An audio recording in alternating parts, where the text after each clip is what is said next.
आशा करता हूं आप सब बहुत अच्छे होंगे। मेरा नाम है सिद्धांत अग्निहोत्री। स्टडी ग्लोस पे आपका बहुत बहुत स्वागत है। दोस्तों, आज हम बहुत ही इंपॉर्टेंट टॉपिक पर चर्चा करेंगे। क्या इंडिया और नेपाल के रिश्ते सुधरेंगे? देखिए, बोला तो यही जा रहा है कि सुशीला कार्की को पीएम बनाया जाएगा। बलेंद्र शाह की बात है। मैं आपको बताऊंगा एक एक चीज़ पे हम डिस्कशन करते हैं कि किसको पीएम बनना चाहिए। ठीक है, राम लक्ष्मण भी भाई वो छूट गए हैं, दिक्कतें बहुत ज़्यादा हैं भाई। पशुपतिनाथ मंदिर जो है नेपाल में, उसको टारगेट किया गया, मंदिरों पर अटैक, जेनजी आपस में भिड़ गए हैं। भैया डायरेक्शन लीजिए, ये क्या कर रहे हैं, ये सही नहीं है। देश को बर्बाद मत करिए। जो आपने मांगा वो मिल गया। अब नए डायरेक्शन में नए इतिहास को लिखिए भाई, इतिहास बदलिए। मेरे ख्याल में तो सबसे बेस्ट क्या रहेगा, मोनार्की की तरफ मत जाइए, कोई नहीं कह रहा है, लेकिन बेस्ट यही रहेगा कि आप ही की सरकार आए और नेपाल से भारत के बहुत अच्छे रिश्ते, बेस्ट रिश्ते होने चाहिए। जब जब नेपाल के भारत से बहुत अच्छे रिश्ते रहे हैं, चीज़ें बेहतर रही हैं।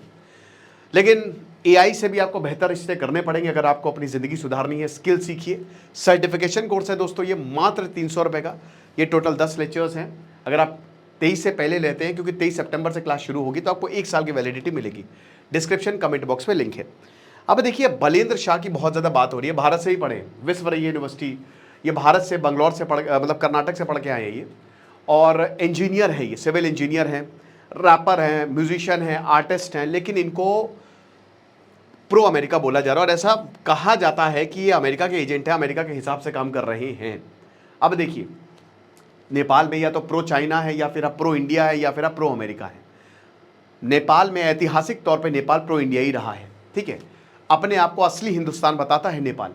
और अगर आप उनकी नाराज़गी भी देखो तो हमको बहुत खुशी होनी चाहिए, क्योंकि जिस चीज़ पर उनकी नाराज़गी होती है ना, वो भारत के लिए बहुत, मुझे पर्सनली बहुत अच्छा लगता है। जैसे अभी हम बात करेंगे एक एक चीज़ की, बलेंद्र शाह किस चीज़ पर नाराज़ हुए, लेकिन नेपाल के युवाओं के बलेंद्र शाह बहुत आंखों के तारे हैं। अब अगर मुझे चॉइस दी जाए तो मैं सुशीला कार्की को ज़्यादा सपोर्ट करूंगा, क्योंकि बलेंद्र शाह की कुछ चीज़ों को देखकर लगता है कि ये इंडिया का इतना सपोर्ट ना करे। तो बात ये है कि ये आदमी अगर बनता है प्रधानमंत्री, जो कि अब नहीं बनेगा, मुश्किल है, ये आगे जाके हो सकता है बन जाए, और बलेंद्र शाह ने भी बोला है कि नेपाल का प्रधानमंत्री जो है वो सुशीला कार्की बने, तो क्या प्रॉब्लम है? अब एक सबसे बड़ी दिक्कत ये है, क्या बलेंद्र शाह कोई ऐसा नहीं कि भारत के बहुत, मतलब कि हाँ इंडिया ही है सब कुछ। एट अ फर्स्ट स्टैंड आपको ये लगेगा, अभी जब मैं बताऊंगा, कि ना ही ये इंडिया के साथ है, ना ही ये इंडिया के खिलाफ है, ना ही चाइना के साथ है, ना ही चाइना के खिलाफ है, ये अपने देश के साथ है। लेकिन दोस्तों, मैं फिर से बता रहा हूं, Balendra Shah could be the new Mohammad Yunus of Nepal.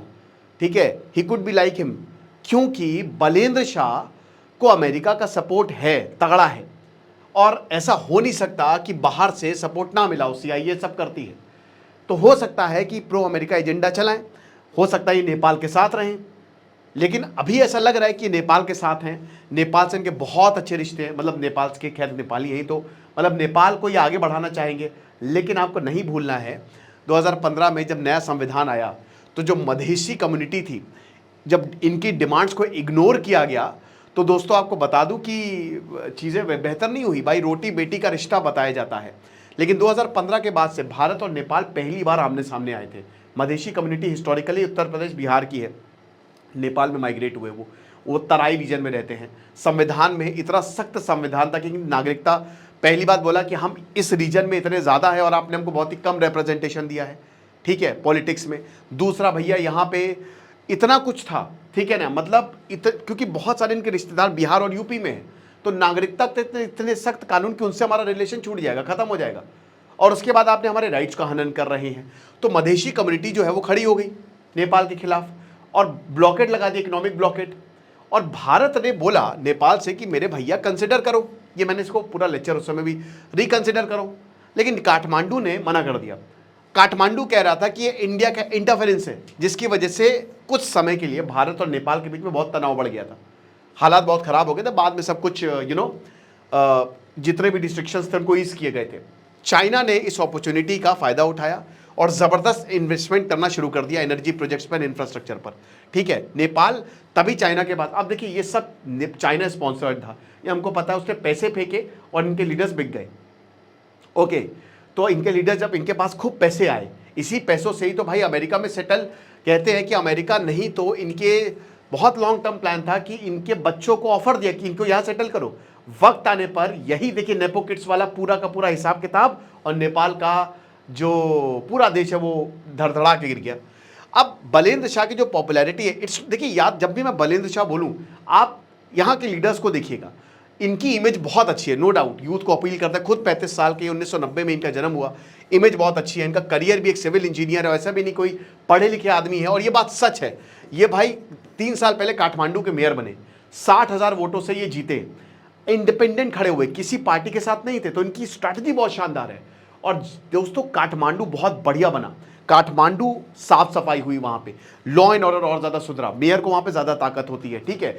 जो म्युनिसिपल का काम था जो वहां बहुत अच्छा से उन्होंने किया, टूरिज्म बढ़ा, यहाँ पे मंदिरों को बहुत अच्छी से उसकी देखरेख की गई, जो भी प्रॉब्लम्स थी जो है वो बलेंद्र शाह ने एड्रेस की और काफी ज्यादा काम किया, तो इसीलिए इनकी इमेज जो है वो बहुत ही बढ़िया है। और आगे आने वाले समय में देखिए, अभी तो ये प्रधानमंत्री नहीं बनेंगे, लेकिन आगे आने वाले समय में बलेंद्र शाह को प्रधानमंत्री बनाया जा सकता है। मेरा पर्सनल सुझाव ये रहेगा कि इंडिया को जो है बलेंद्र शाह को सपोर्ट करना चाहिए, इंडिया को बलेंद्र शाह को बुलाना चाहिए, उनसे मीटिंग करनी चाहिए, लगातार हाई लेवल टॉक। जब भी इंडिया को कोई डेलीगेशन अगर नेपाल जाता है, या नेपाल में भी इंडिया की एम्बेसी है, और आपको पता है कि कुछ ही देश ऐसे हैं जहाँ पे आप ऐसे ही जा सकते हो, ठीक है, रोड ट्रिप हो गया, ट्रेन हो गया, ऐसे ही चले जाओ, कोई टेंशन नहीं, उसमें नेपाल एक हमारा देश है, मतलब एक तरीके से। तो बलेंद्र शाह जो है भाई, जब भी ऐसा कुछ हो तो आप उसको इन्वाइट करिए, उससे रिलेशन अच्छे बनाइए, क्योंकि फ्यूचर यही है।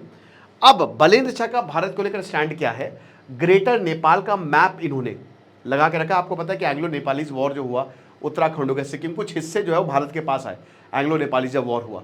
अब उसके बाद क्या है ना कि ग्रेटर नेपाल का मैप, आपको पता होगा कि जो रिवर कंट्रोवर्सी हुई थी अभी, ठीक है, उसको लेकर नेपाल ने जब आपत्ति जताई थी आज से 2-3 साल पहले, तो वो भी काफ़ी, उस पर भी बवाल मचा था, है ना। तो जब उसमें इतना बवाल मचा था तो बलेंद्र शाह ने उसको सपोर्ट किया था, इंडिया के खिलाफ खड़ा है बलेंद्र शाह इस चीज़ को लेकर। और इनके ऑफिस में ही आपको ग्रेटर नेपाल का ही मैप दिखेगा, नेपाल की जो ये सारी टेरिटरी जो है वो हमारी है। फिर उसके बाद आदि पुरुष कंट्रोवर्सी, भाई देखिए आदि पुरुष तो खैर भारत में इतनी बड़ी कंट्रोवर्सी हो गई थी, बट बलेंद्र शाह पहले थे, उन्होंने बोला कि आपने माँ सीता को किस तरीके से, भाई मिथिला कहाँ है, मैथिली मिथिला किधर पे पड़ता है, तो वो भारत की कैसे है, वो तो नेपाल की बेटी हैं। अब ये देखिए, ये सुनने में तो अच्छा ही लगेगा, तो नेपाल की है, कल्चरल आइडेंटिटी पे भी अटैक कहा था, और बोला कि काठमांडू में इसको रिलीज नहीं होने देंगे। अच्छा हो भैया आपने रिलीज नहीं होने दी, वेरी गुड, ठीक है, मैं तो यही बोलूंगा कि ये टॉर्चर अच्छा हो आपने नहीं झेला। उसके बाद कल्चरल इन्फ्लुएंस के जो कंसर्न्स थे कि भारत जो है नेपाल में इंट्रूड कर रहा है। नेपाल का हिस्टोरिक यही क्लेम है कि असली हिंदू राज्य हम हैं। मैं बता तो रहा हूं कि इनकी जो डिमांड है वो आपको बहुत अच्छी लगेगी कि असली हिंदू राज्य हम हैं, हमारे पास है भगवान महादेव, और हमारे यहां से हिंदुइज्म शुरू होता है, भारत नहीं है, ये डिमांड है इनकी, ठीक है ना।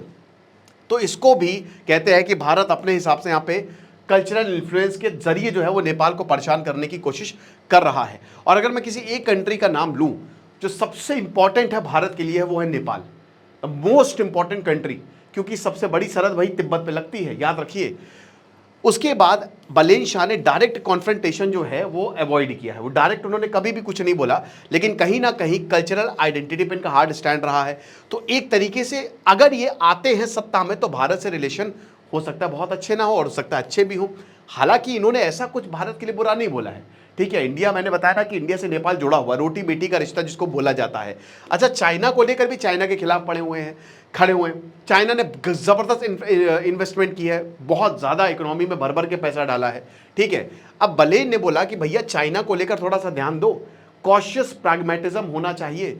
उसके बाद चाइना की ट्रिप भी इन्होंने कैंसिल कर दी थी। चाइना ने एक डिस्प्यूटेड मैप निकाला था, चाइना करता ही है ये, उन्होंने ट्रिप ही कैंसिल कर दी और बोला कि ये देखो, और बोला कि भैया चाइना ने कोई भी हमारे गाने में इन्वेस्टमेंट नहीं किया है। उसके बाद ओवरऑल टोन बैलेंस्ड है, ले ही तो दिक्कत है, ना ये चाइना के साथ है ना ही अमेरिका के साथ है। किसके साथ है? अमेरिका के साथ है।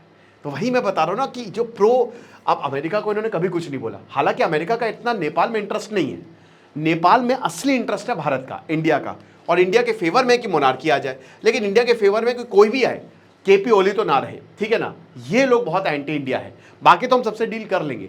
ऐसा हो सकता है कि RNAW, क्योंकि देखिए पिछले 1-1.5 सालों में जो काम हुआ है ना नेपाल में बहुत ही तगड़ा हुआ है, और भारत की इंटेलिजेंस एजेंसीज इन्वॉल्व हो सकती है, लेकिन ये पूरा जो प्रोटेस्ट है ये नेपाल के लोगों का है। ऐसा नहीं, नेपाल में हद हो गई थी, हद से ज्यादा बदतर हालात थे, ठीक है ना, इसीलिए यहाँ पे सबका दिमाग खराब हो गया। एक बार जब आप सड़कों पे उतर जाते हैं तो फिर दूसरे देश आपको सपोर्ट करेंगे ही करेंगे। अब सबसे बड़ी बात, जो फ्यूचर क्या है रिलेशन का, देखिए अगर मान लीजिए कि बलेन प्रधानमंत्री बनते हैं तो भाई नेपाल की पॉलिटिक्स में एक नई एनर्जी आ जाएगी।